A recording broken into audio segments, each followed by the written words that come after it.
I think the fact that the Vikings lost 4 Super Bowls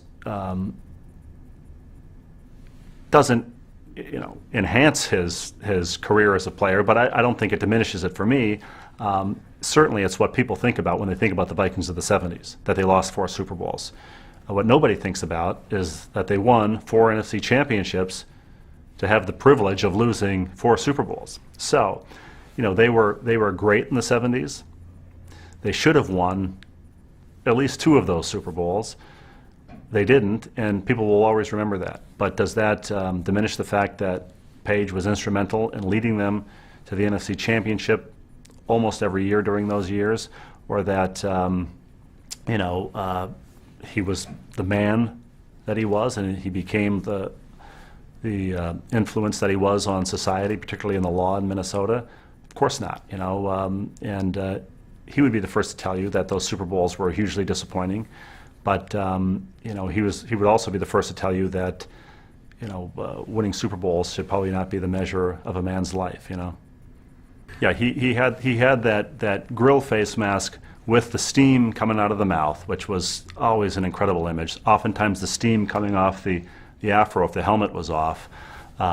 They wore on the sidelines those. Of course, Bud Grant didn't allow them to have heaters, so they would wear on the sidelines at Met Stadium those great purple kind of capes that also added to the sort of hero element, and fingers taped up, the 3/4 sleeve jersey that was usually caked in turf and mud and snow, and I would say that those images gave me goosebumps, but because I was out there, I already had goosebumps because it was 10 below, so it kind of put goosebumps on top of my goosebumps to see these guys. And the Purple People Eaters, one of the great nicknames, I like to think of them now as the 4 Norsemen of the apocalypse, these guys with the Vikings horns, Eller, Larson, Page, and Marshall, who were, just watching them walk in slow motion, probably thanks to the magic of NFL films as a kid, to the line with the steam coming out of their mouths.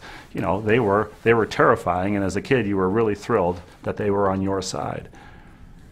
Well, as a player, Page was unbelievably great, I think. He revolutionized the defensive tackle position. When he came in, he said the coaches wanted him to kind of man this 1 square yard of space, his lane. He never found that particularly interesting, and he wanted to find new ways to get the quarterback, get the running back, and he also had a body that was sort of unique, I thought, as a kid growing up in Minnesota.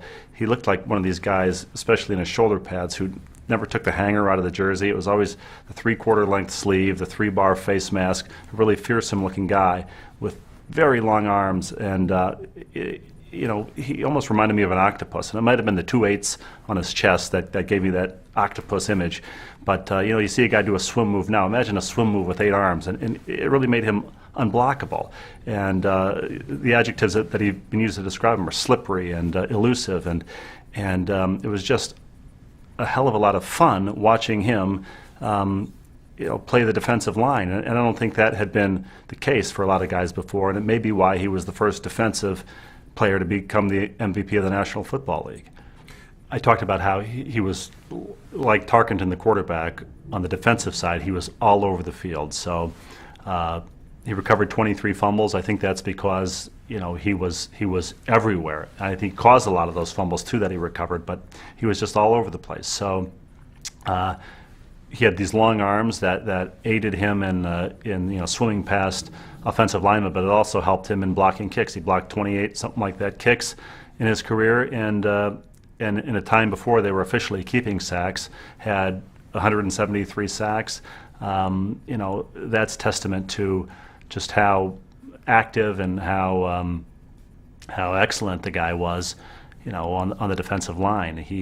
But he's a guy, I think, for me, whose true genius didn't show up statistically. It was his style of play more than anything that was sort of revolutionary for his time. His not wanting to, stay in his lane, his wanting to be everywhere, his wanting to be a scrambling defensive lineman, if you will.